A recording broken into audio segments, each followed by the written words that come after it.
My dear students, আজকে যে বিষয়টি আলোচনা করব অ্যাকচুয়ালি এই ফেজটা আমরা দেখেছি। পিএইচডি করার সাথে সাথে যে বিভিন্ন ধরনের ফ্রাস্ট্রেশনগুলো তোমাদের কাছে আসে, বা যারা আপকামিং নিউলি পিএইচডি করছো তারা যতটা পরিমাণে এই সিচুয়েশনটাকে ফেস করবে এবং এই সিচুয়েশনটাকে কিভাবে হ্যান্ডেল করবে সেই নিয়ে কিছু কথা বলবো। কথাগুলো অ্যাকচুয়ালি তোমাদের মনের কথা, আমরা দেখেছি, এই জিনিসগুলো বুঝেছি। দেখো আমরা প্রত্যেকটা মানুষই যখন পিএইচডি করছে, কোনো না কোনো স্টুডেন্ট, তার কিন্তু একটাই স্বপ্ন থাকে যে অ্যাসিস্ট্যান্ট প্রফেসর হব, কোনো একটা কলেজে পড়াবো। এবং এই অ্যাসিস্ট্যান্ট প্রফেসর বা কোনো কলেজে পড়ানোর যে স্বপ্ন, সেই স্বপ্নের জন্যেই কিন্তু সে এত দূর কিন্তু লেখাপড়াটা করে। এবার এই লেখাপড়ার করার ক্ষেত্রে কিন্তু মানুষ কোথাও না কোথাও একটু ফ্রাস্ট্রেশন চলে আসে। কীরকম সিচুয়েশানটা হয় জানো? ধরো তোমার কোনো বন্ধু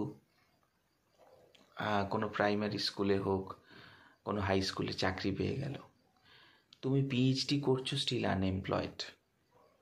এই সিচুয়েশানটা তোমার কাছে সেটি একটা কোথাও না কোথাও একটা মানসিক আবেগ কাজ করে যে দেখো ও পেয়ে গেল, আমি কি আদৌ পাবো? ওর থেকে আমি কত হাইলি কোয়ালিফাইড স্টুডেন্ট ছিলাম, এই জিনিসটা কাজ করে। আবার কখনো কখনো কোনো বন্ধু হয়তো কথায় কথায় কোনো ডিফেন্স লাইনে চাকরি পেয়ে গেল, তো সেই জায়গাটাও কিন্তু একটা আবেগ কাজ করে যে আমি এত দূর পড়াশুনো করলাম।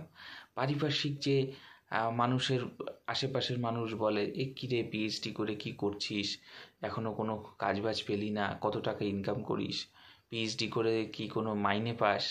এই কথাগুলো জানো তো সত্যি খুব বেদনাদায়ক হয়ে থাকে। তো এই জায়গাগুলোকে তুমি কি করে ওভারকাম করবে? কারণ তুমি যখন একটা কোনো ক্যান্ডিডেট রানিং অবস্থায় পিএইচডি করতে থাকে, বা পিএইচডি চলাকালীন যে রানিং সিচুয়েশনগুলো তৈরি হয়, সেখানে কি করে সেই ছেলেটি বা মেয়েটি ওভারকাম করবে? দেখো, তোমাদের কাছে কিছু জিনিস শেয়ার করি। দেখো, তুমি যেটা করছো এমন নয় যে তুমি তার উপর বেস করে তুমি কোনো কিছু হবে না, বিষয়টা তা না। কিন্তু তোমার সিচুয়েশানটা কি হলো, একটু সময় সাপেক্ষ হয়ে যায়। তো সেই জন্য কখনো কখনো ফ্রাস্ট্রেশন বোধ কাজ করে বা ফ্রাস্ট্রেশন কাজ করে। তো সেই জায়গা থেকে তোমাকে কিন্তু ধীরে ধীরে, ঠিক আছে, ওর মতো দেখো, সবার কপাল কিন্তু সমান হয় না। এটা হয়তো তুমি ভাবতে পারো যে সবার কপাল অ্যাকচুয়ালি সমান, বা সবার কপাল যে রকমভাবে মানুষ চিন্তা করে যে ঠিক আছে আমি আমার মতো করে সাজাবো, এরকম হয় না গো। সবাই সব কিছু পায় না, সবাই সেই পরিস্থিতিতে সেই জিনিসগুলো কিন্তু নাও পেতে পারে। তো ওই জন্যে কোনো সময় মন খারাপ করবে না। তুমি যেটা করছো সেইখানে যদি তুমি নিজের বেস্টটা দিতে পারো, অবশ্যই তুমি কোনো না কোনো, হতে পারে তুমি কোনো সময় কলেজের অ্যাসিস্ট্যান্ট প্রফেসর যদি নাও হয়ে থাকো, কোনো না কোনো তুমি কিন্তু একটা ওয়ে আউট হবে। কারণ তোমার একটা জিনিস মনে রাখবে, ব্রেন তোমার শার্প। একটা পিএইচডি ক্যান্ডিডেট বা একটা নেট সেট কোয়ালিফাইড ক্যান্ডিডেটের কিন্তু ব্রেন ভীষণ শার্প হয়। সে কিন্তু ঠিক কোনো না কোনো কিন্তু একটা ওয়ে আউট বার করে নেয়।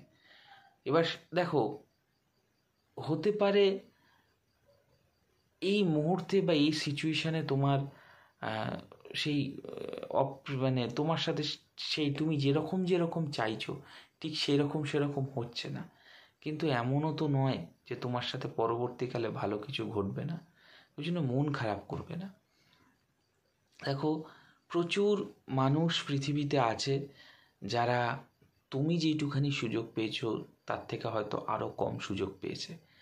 তাই সুযোগকে এমনভাবে তুমি কোনো রকমভাবে এমন কিছু ভেবো না, বা এমন রকমভাবে তুমি এমন কিছু করো না, বা তোমার মানসিকভাবে তুমি এতটাও ভেঙে পড়ো না বা দুর্বল হও না যাতে করে তুমি প্রচণ্ড পরিমাণে হতাশার সম্মুখীন হও। তো সেই জন্য কোনো সময় এই রকম কোনো কিছু ভাববে না যে তুমি পারবো না, তোমার দ্বারা হবে না, বা আমি এই কাজটি যোগ্য না, এরকম ভাববে না। তোমার কাছে যে, দেখো, সবার কাছে সঠিক সময় সঠিক বা সমান রিসোর্স কিন্তু থাকে না। এই রিসোর্সগুলো ভিন্ন টাইপের হয়, কারোর কাছে বেশি রিসোর্স থাকে, আবার কারোর কাছে কম রিসোর্স থাকে। তো এই রিসোর্সের যে রেসপেক্ট, সেই রেসপেক্টের দিকে তাকিয়ে কিন্তু তোমাকে তোমার মতো করে চলতে হবে। ক্লিয়ার? আশা করি তোমাদের কিছু এই কথাগুলো তোমাদের হয়তো একটুখানি হলেও আবেগপ্রবণ, কারণ এই কথাগুলো তোমাদের কাছে শেয়ার করাটা আমার মনে হলো ভীষণভাবে গুরুত্বপূর্ণ। তোমার সাথেও ভালো হবে, বিশ্বাস করো।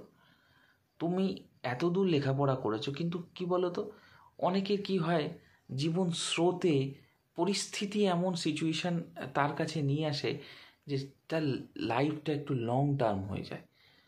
সেই লং টার্ম লাইফটাকে যদি সে ওভারকাম না করতে পারে, তাহলে কোথাও না কোথাও তার একটা মেন্টাল যে স্যাটিসফ্যাকশানটা ক্লিয়ার হয় না।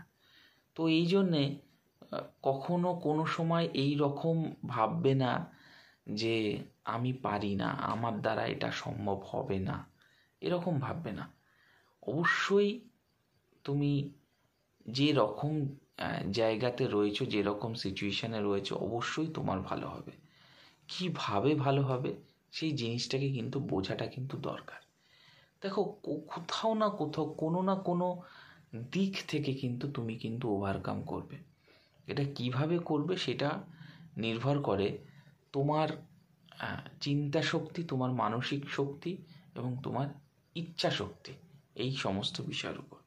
তো যাই হোক, দিনের শেষে একটা কথা বলবো যে নিজের বেস্ট যখন তুমি দিচ্ছ, তোমার সাথে ঠিক ভালো হবে। তুমি ঠিক কোনো না কোনো রাস্তা বেরিয়ে যাবে, ঠিক কোনো না কোনো ওয়ে আউট তৈরি হবে।